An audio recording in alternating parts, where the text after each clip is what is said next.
这个月我要来做冻卵。好，你很紧张吗？因为我没有帮自己打过针。我们先消毒过，冰冰的哦。好。你看它这左边就特殊了，这种的话你就变得没办法自然收。今天要来打听说最有感觉的破卵针。Hello， 大家欢迎回来。今天这一集呢，要来跟大家分享。就我上礼拜不是有说我去做一个疗程，但我还不想公开嘛。然后现在就是这个疗程已经差不多到一个段落，然后我就觉得好像可以稍微跟大家分享一下，就是我去冻卵了。没错，先说就是目前真的高几率都没有想要生小孩的打算。原因是什么？我觉得可以最后再讲，因为原因超级霹雳无敌长，就是要讲大概可以讲半个小时吧。但总之就是目前没有打算要生，所以才要动嘛。因为我现在的年纪已经是34岁，就是差不多是这个高龄产妇的一个境界。然后刚好我又收到了这个怀孕的邀请，所以我就想说，好像有一点天时地利人和的感觉，那我就去试试看。那先说结论是整个过程都是不舒服的。这个真的就没办法，它就是真的会造成一些身体上的不舒服。但是我觉得如果你是有想要生小孩的人，是值得的，我觉得是值得这么一试的。因为我其实在做这一整个疗程的时候，就是都会跟医生聊天啊还是什么的，然后我就问医生说，通常会选择想要冻卵的女生大概都是哪类，就是哪类，很像记者问一些很白痴的问题。然后但是医生也是有很亲切的回答，就是说通常就是他在诊间看了很多就是有犹豫想动的啊，然后就是或者是后悔自己太晚动的啊之类的，通常都是因为他可能其实心里是想要有小孩的，但是他现在的经济能力还没有办法达到，或者是他正在努力的往上爬。例如说他现在可能已经是即将快要达到主管职管理职，然后可能月薪已经在5-6万或者6-7万，但是你突然要他去生个小孩，他就会就是他可能就育婴假或者什么的请下去了。有一些公司是 OK， 就是现在的环境是有一些公司是 OK， 就是你是可以请这些假没错，但是有一些公司是一旦你要这样子请，那可能你的职涯就要跟你说拜拜了。就是还是有一些公司是有这种状况的，所以就是包含大家还要想说如果我现在生了小孩，那我可能职业就必须暂停，那我可能就会少了这些收入。生完小孩就算可以再重回职场，但是那个可能就是从3万开始，3万多4万开始，然后能不能负担，然后你的个人成就可能就被迫停在生小孩的那一刻。很多人是觉得他自己其实现在正在打拼，然后如果现在这个时间被中断的话很可惜，就会觉得我再拼一段时间，等到我拼一段时间有了结果之后我们再来生，或者是等我准备好了，就是钱也存好了，投资理财方面也做好了，以后比较不会有经济的疑虑再来生，或者是等到我自我实现了某些成就目标也达成了，没有遗憾了我们再来生。那这些就是真的非常适合做冻卵，因为冻卵的话它其实就是把你现在的状态的卵子冻住，那以后你在生小孩的时候就是使用你现在这个好的状态的卵子，那当然就是小孩的状况就也会比较好嘛。女生好像是在35岁之后，卵子的健康的状况就会急剧的下降，记录过程应该都会有一些说明，等一下大家就也可以慢慢看。总之我自己心里是觉得整体上来说虽然会造成你一段时间的不舒服，但是是值得的。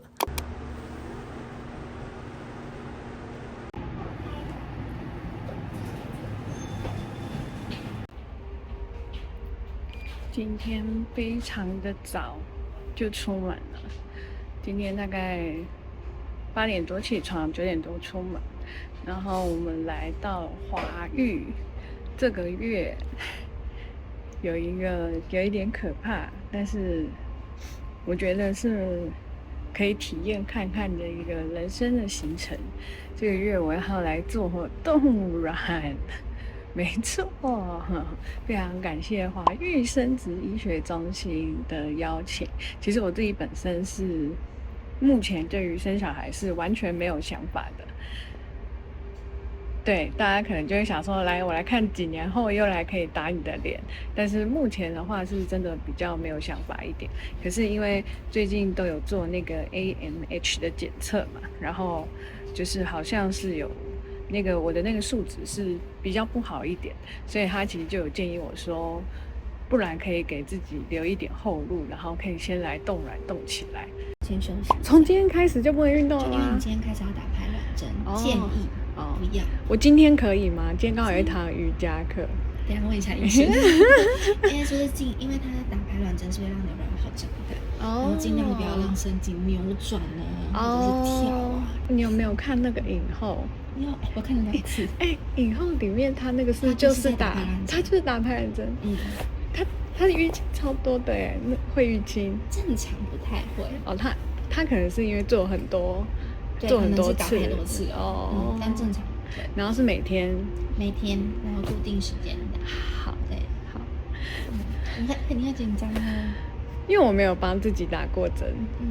会有人帮，还是你会请人帮你？我应该不会，我应该会自己打，因为我觉得我就要，我要自己做这件事情，试试看。对啊。但是可能会需要一点勇气，因为你要自己插进去。不会还好，很长，不怕针哦，很长医美还好。好。我那个数值是什么意思？我有点忘记。因为我记得你是2点多9，正常我这年纪是要34、34、35，对，正常对，正常34、35，大概4点多、3点多。你稍微低一点点。低一点点是什么意思？就是卵子比较少。对，你的卵子数量比较少。就是我觉得身心灵要准备为什么？身心灵要准备不是只是给它动起来而已吗？对啊，但是就是我觉得状态要稍微好一些，这样至少比如说吃饱睡饱啊。有，现在有吃饱睡饱这种然后不能那个月不要节食，对啊。工作的部分如果要露肚子取完卵可能肚子会比较胀一点。好。像这种就还好。对。卵巢的滤泡，看看这个滤泡有几颗这样。那我们再决定说，好，那是不是这个状态适合动，未来可以动到几颗？这个是右边的卵巢放在这里，然后你看这个圆圆一颗一颗的这个，这个就是这每颗就是一个滤泡，那每个滤泡里面就有一颗卵，这样，所以我们就来算算看这里有几颗。可以我们可以开始打针今天就开始打，这么快，立刻。对，好，然后天天打大概的行程会是这样子今天礼拜4了1、2、3、4，然后礼拜1回诊。我就没有我就是真想不开就40岁之后再来看。40岁40岁以后，因为40岁以后其实到时候要自己怀孕会蛮难的。所以你会用到这个冻卵的机会会高。所以如果现在就已经有这种规划我们到时候冻卵之后，我们再一起讨论说这样够不够，构成几胎。好。你目前看到差不多12颗的量你的曲线是这一条蓝色的12颗的量大概已经可以到80%，可以生80%。那好像还不错。还不错如果要生2胎，我觉得你要做到100，大概目标30颗左右。太累了，40岁以后，太累了。我很多那个在读 MBA 的那种创业女性都是这样子。是先动起来再看看。我要40岁以后才开始，我现在要拼。当然啦，我当然现在要拼啊。但是40岁的卵子它异常率会很高，它卵量会很少，所以那时候会很难怀。像我们现在在诊间在反复在做试管的个案，几乎都是40岁以上。对，大家都好辛苦。所以你要趁这个时候刚好这样冻卵，我觉得很好。它会把你现在年轻的这个卵子全部留下来。好，等到你40岁的时候，你就很容易会拿出来用。第二种是针剂，叫做果纳芬900单位的这个注射鼻针，它一支是这样子900，会分成3天打。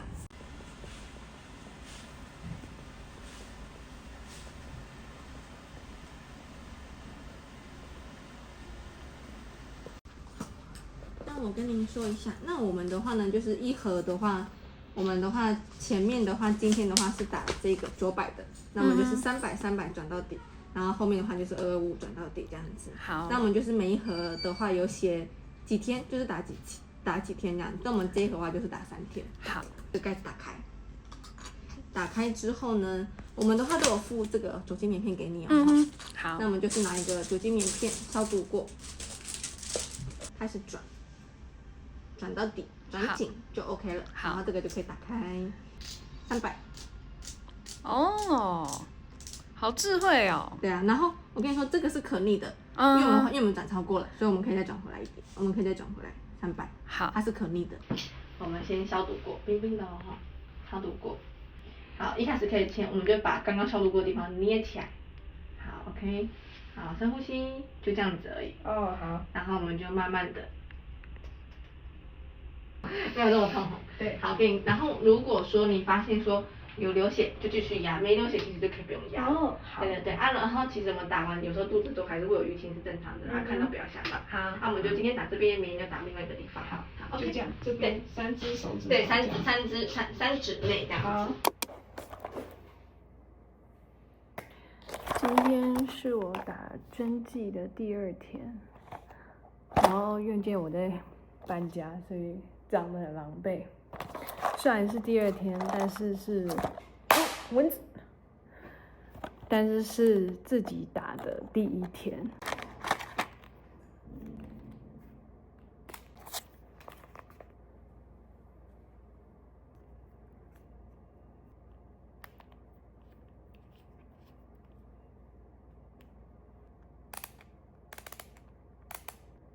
OK，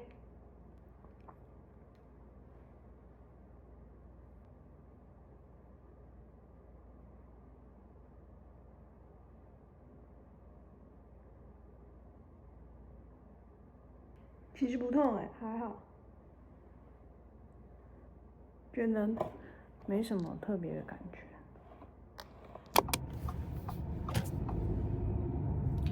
今天是我要去冻卵回诊的日子，距离第1次是打那个，就是第1次回诊，然后看卵子状况的那一天，今天是第5天，所以通常好像都是在第5天的时候要回诊一次，然后为了不打扰工作的行程，所以我们那个回诊的时间都选蛮早的，现在才早上9点半，然后我是约10点半的时间。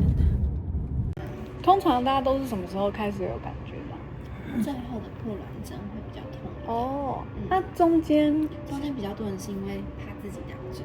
哦，所以会需要自己做一些心理建设。哦，因为我想说，我好像完全没有什么太大的感觉，就是肚子有比较胖，可是就会觉得，可能是有点小胀胀的，好像也还好，因为医生叫我不要节食，所以我就是这礼拜有吃稍微多一点，所以我就不确定是比较胖还是肚子在肿，就不太确定。就我自己好像没什么感觉，好像没有因为我看网络上大家都说会不觉得肚子很胀，还是因为是后面我们要看卵泡，它如果越长越大的话，就会有点像是生理期那种肿胀感，所以有可能我还没长大，就是还没有那么快因为我们才打了4针。那经血停了吗？还有一点点。你平常这个血会不会滴滴答答流过？会比较后期几天。会到几天？会不会到第7天？会哦。会我跟你讲你在子宫里面有积水。这个积水后续我们应该要再做进一步的检查。看得出来在哪里吗？有。在这里。你看它这左边就克数很多，所以我应该不是变胖。你看我上次不是说左边比较多？对。就真的，然后大小也很均匀。我们刚刚呢，就是在这个是子宫腔，对，然后这个旁边这是输卵管，对。平常要怀孕的时候啊，就是这是卵巢，对，卵巢就会排卵嘛，精卵就会结合，就在管子里面这样，就跑到这里，然后这里就会着床。那我们刚刚不是看到这里子宫腔里面有积水嘛？它积水来源可能有2种，一个就是子宫腔里面自己在发炎。好，另外一个呢，就是输卵管坏掉。输卵管最常见坏掉就是这个地方，就是整个封闭起来了。封闭起来之后呢，它就整根就会肿起来，这样。好可怕哦！就会变这么宽，这样，这个叫输卵管水肿。坏掉了。然后水肿里面就会积水啊，积水之后就会这个水就会这样子逆流过来，这样。所以你是不是说月经你都会递不完？对啊。有时候会到6天啊、7天、8天都还会有一些，所以这个就很有可能是水是从这里来，要不然就是子宫腔在发炎。那这个怎么办？这个怎么办？就是因为你看嘛，我们刚刚讲的这个精卵结合路径就被堵住了。他没有办法自己。所以这样，如果真的有发现水肿的话，你就变得没办法自然受孕。这个很多水，因为我们刚刚不是看积水嘛，这个积水本身就会影响怀孕，所以就算是试管，我们要做胚胎植入，就是体外把胚胎放进来，它以水有没有影响？水也会影响。那这样我可能之后，如果我这边真的有发炎，我可能这个就没办法用。如果这个管子坏掉，我们就要把这个管子整根切断，这样，不然它一直会有这个水，不管是自然怀孕或试管，都会影响。天哪！就影响会很大。这样，今天卵巢这样，对不对？对。取卵的时候卵巢会这么大，取完之后会变这么大，2颗这么大，就肚子会变很大。所以肚子会很明显，这样。好。肚子会胀感是会很明显。好。那也是因为你卵多才会有。好。对啊。反正不是变胖。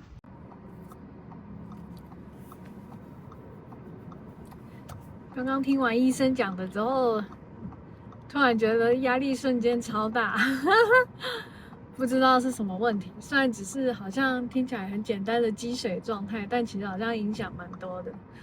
然后刚刚压力很大，就跑去大购物，大买，就想说天啊，太烦了，买一下东西好了，疏解一下压力。然后就不小心花超多钱。好啦，没关系，我觉得我们也不要自己吓自己。因为有可能就是只是子宫发炎，因为我之前有做那个9价疫苗，然后做9价疫苗的时候，那个时候也是有先做子宫抹片检查，然后在做子宫抹片检查的时候呢，就是医生也是有说有观察到，就是发炎的状况，所以我觉得应该就是真的就是发炎。然后另外我觉得蛮好的，就是因为其实这些东西平常真的根本就不会检查到。你想想看，谁平常会去，就是不会月经来的时候，就是我不知道，因为根本没有什么症状。我唯一的症状就是我月经的后面几天的确是会有一种流不干净的感觉，这是我唯一的症状，但是我完全没有任何疼痛或者是任何什么发炎啊还是什么的，我都完全没有觉得怎么样。然后我本来就是会经痛的人，所以要不是有这一个关卡，有这个疗程，然后看到这个状况，我根本就不会知道原来我妇科目前是一个不太健康的状态，所以我觉得算是一个。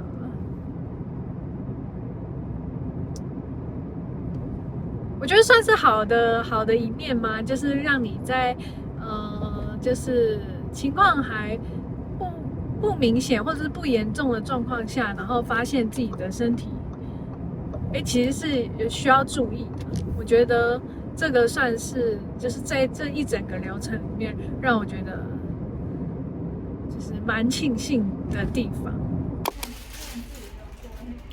嗨，大家。今天又是我的回诊日，然后这一次应该是取卵前的最后一次回诊。前几天开始有那种肿胀的感觉，如果是建议的话，会蛮建议大家要健康的吃东西。我觉得如果是大鱼大肉的话，应该肚子真的会很不舒服。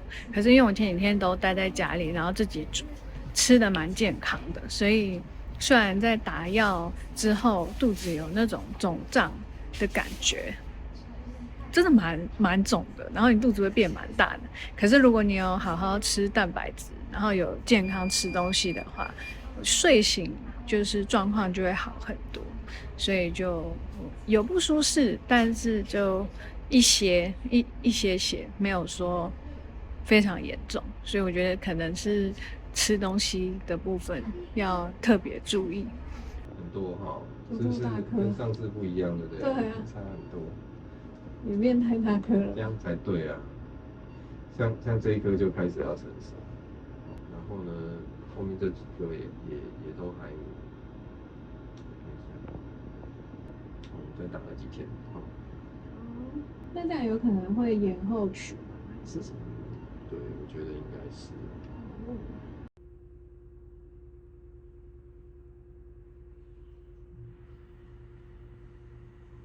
哦，你看。好大哦。对啊，明显高。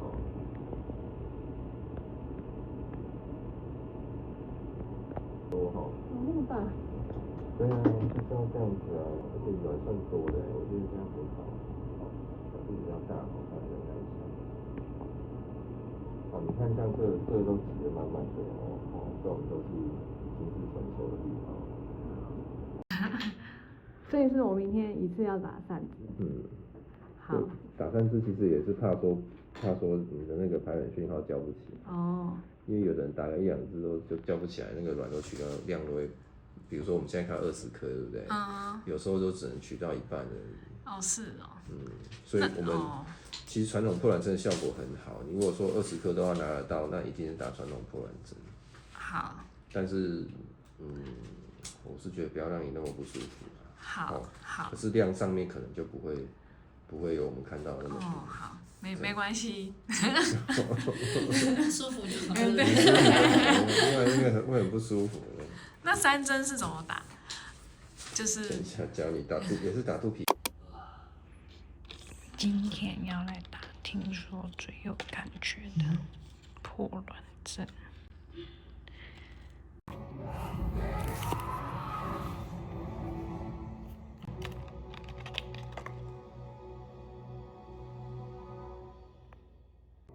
実は黄金の竜王ジークブルムに挑めた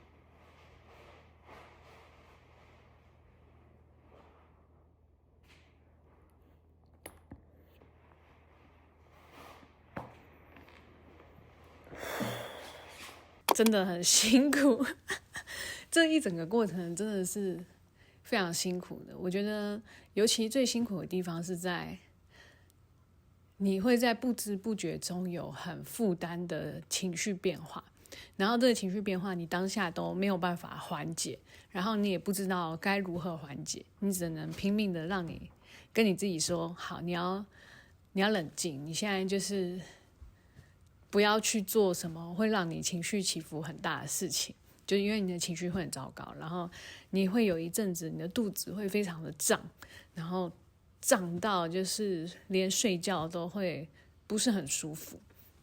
然后我那个时候其实几乎是生人勿近的状态，我就会连我先生我都会说，你这段期间先不要太靠近我什么的，我怕你扫到台风尾，就是很怕，就不知道你那个时候就是会有一个觉得谁都不要碰我的那种情绪，很像正在不舒服的猫咪，超像的，就是很有那种感觉。然后这段不舒服的状态，它真的会持续蛮长一段时间的。所以我觉得如果有想要做冻卵的人，你可能要有这个心理准备。我觉得痛什么的是还好，然后还有一个是要自己帮自己打针，那我觉得这也是一个门槛，就是如果你是非常怕针的人，那你可能就会要再更辛苦一点，你就是要去请医学中心，然后请护理师帮你打或者之类的，就是这也是一个门槛。然后但我自己针是还好，所以我就是都自己打。总之就是要有那个心理准备，就是就是你这一段期间真的都会非常的不舒服，对。然后最后再来讲为什么不想生好了，一个是我觉得我很怕噪音。这不是什么很奇怪的理由，我是真的很怕噪音的那一种。就如果你早上播很吵的音乐，我就会头痛的那一种。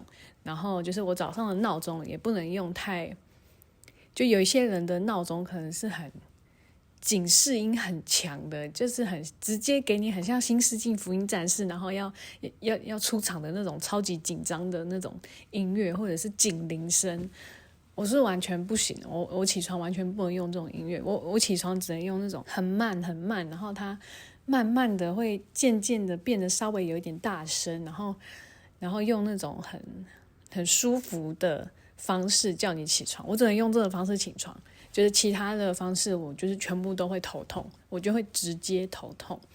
然后或者是我车上的音响我也不能开太大声，因为我只要开了太大声，就是反正我听到很吵的东西，我就都会觉得头很痛，然后心情很不好。然后第二个是这个我觉得是最主要的原因，然后也有一点哲学。我自认我自己是超级会讨好别人的人，就是通常别人跟我要求什么，就是我觉得我都可以很完美的达成。我觉得这是我很强的地方，就是不管别人对我有什么样的要求，我都会非常尽力的去达成它。所以像我的家人对我有什么要求，或者是我的就是另外一半对我有什么要求什么的，我都会尽力的去达成它。唯一一点就是我在做这些事情的时候，我很少照顾我自己的心理的需求，就是我是一个很常照顾别人，但是我不会照顾自己。所以在我休息的这1-2年间，我一直非常认真的在学习做这件事情，就是我要照顾我自己，就是我要回来照顾我自己了，我不要再这么的照顾每一个人的感受，或者是每一个人的生活。对，就我是时候该开始学习这件事情，因为我已经曾经因为了要照顾所有的人，然后把自己搞得很累啊，然后自律神经失调啊，然后什么的，就是情绪控管变得很不好啊什么的，所以我就是目前正在努力的回来照顾自己。但是一旦我生了小孩，我告诉你，我就是那种个性，我知道我自己是怎样的人，我一定会负责任的，我会负责到底，所以我就一定会对小孩全心全意的付出，然后我觉得我一定会把我重心放在他身上，然后什么的，就是你们说的我都知道，就是有小孩会补足你生活的一些什么什么之类的，你会全心全意爱他，就我相信，然后我也觉得我可以做到这件事情。可是老实说，我就是害怕这件事情的发生，因为我很难得在这个人生中终于找到一个机会，然后我可以好好倾听我自己身体的声音，好好的对待自己，才正开始。我甚至觉得我到现在都还没有完成这件事情，就是这件事情还没有学好，还没有达成一个很完美的平衡。然后如果你要我生小孩，就是那我呢我就会觉得我生小孩了，然后我把我全心全意都给他，那当然我身边的家人也都会全心全意都给他，那我呢，就是我觉得我最在意的就是我觉得我又会忘记我该如何照顾我自己，然后到时候我的状况可能就是又会变得很不好，这是我目前最担心的事情。是不是很奇怪？但是我知道有些人还是会说啊，不会啦，到时候你心里的重心就怎样怎样，就是这是一个哲学问题就是我也许知道到时候我重心放在小孩身上可能不会有什么问题，但是我某一部分的我自己不想要这样，就是某一部分的我自己还是希望我最爱的人还是我自己这样讲真的好奇怪哦。但是总之每一次例如说我身边的朋友有人生小孩，然后或者是有一些人就是过生日，然后或者是小孩性别 party， 然后或者是什么之类的，就是有关于小孩的任何所有庆祝活动，我买的所有礼物都是给妈妈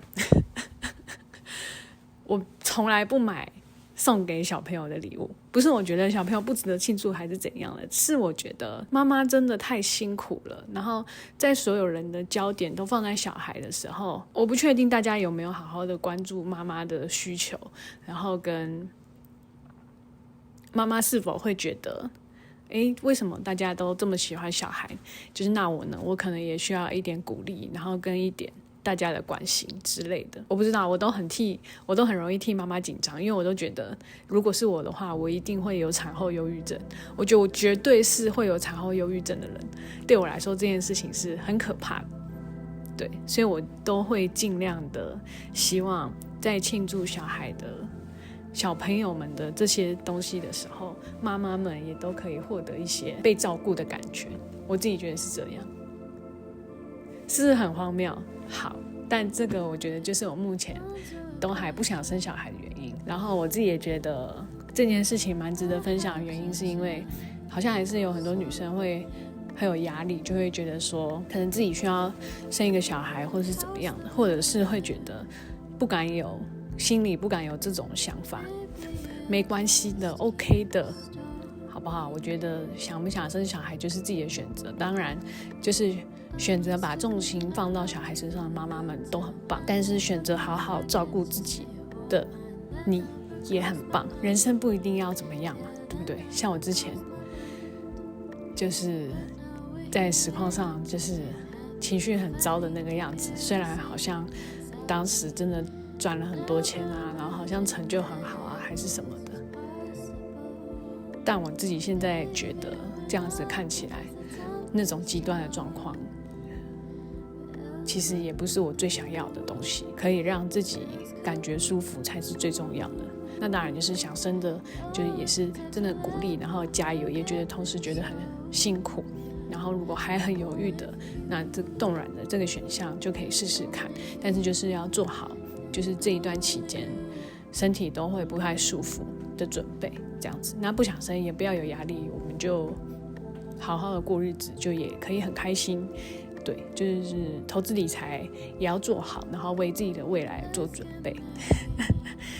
那就是影片最后就还是想要说，女生们真的是辛苦了，真的辛苦了。但是我觉得辛苦完了之后，你就会发现，哇，好像又长大了，就是人生的体验又经过了这一段，扛过了这一段的辛苦，知道里面其中的道理，又懂了一些什么之后，你就会觉得，我又长大了。我觉得这种长大的感觉蛮好的，就是我自己也认为，我自己也觉得，就是这一次的冻卵对我来说算是有意义的，就是有更加了解现在女生的现代社会女生的困境，然后跟一些更加的理清我对于生小孩的想法。